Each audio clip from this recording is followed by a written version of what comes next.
बिस्मिल्लाहिर्रहमानिर्रहीम। अल्लाहुम्मा सल्ली अला मुहम्मद व आले मोहम्मद व अज्जल फ़रजहुम। हम बात कर रहे हैं सूरह मरियम की। सूरह मरियम पारा नंबर 16 में है। रुकू इसमें 6, कुल आयात 98, कलमात इसमें 780, हुरूफ इसमें 3780 हैं।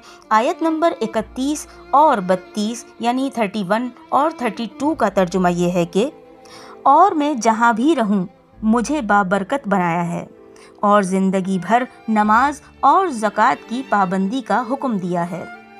जनाब ईसा अलैहिस्सलाम ने फरमाया कि मुझे नबूवत अता करने के साथ साथ अल्लाह ताला ने मुझे लोगों के लिए नफ़ा पहुँचाने वाला, खैर की तालीम देने वाला, अल्लाह ताला की तरफ बुलाने वाला और उसकी तौहीद और इबादत की दावत देने वाला बनाया है।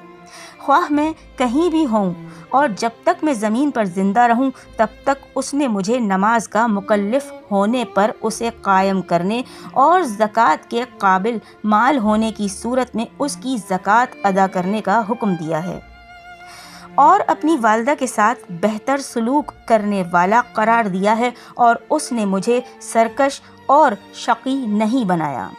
यानी अल्लाह ताला ने मुझे मेरी वालिदा का खिदमत गुजार बनाया है और मुझे हक़ बात के ख़िलाफ़ तकब्बुर करने वाला और बदनसीब नहीं बनाया, बल्कि आजिज़ी और इनकिसारी करने वाला बनाया है।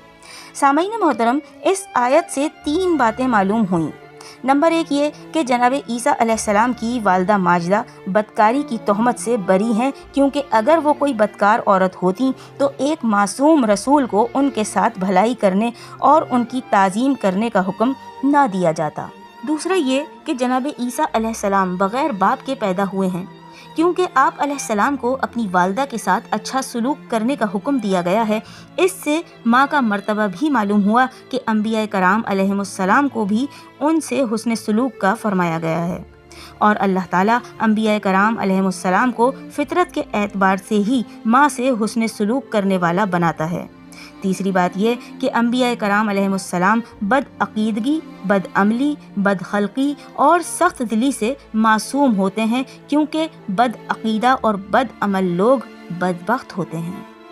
जी सामईन गिरामी, ये था सूरह मरियम की आयत नंबर 31 और 32 यानी 31 और 32 का तर्जुमा। वीडियो आपको पसंद आए तो इसे लाइक कीजिएगा, शेयर कीजिएगा, कमेंट करके अपनी राय से आगाह ज़रूर कीजिएगा और चैनल को सब्सक्राइब लाजमी कीजिएगा। बहुत जल्द आपसे फिर मुलाकात होगी इंशाअल्लाह सूरह मरियम की मज़ीद दूसरी आयत के तर्जुमे के साथ। जब तक के लिए अल्लाह निगहबान।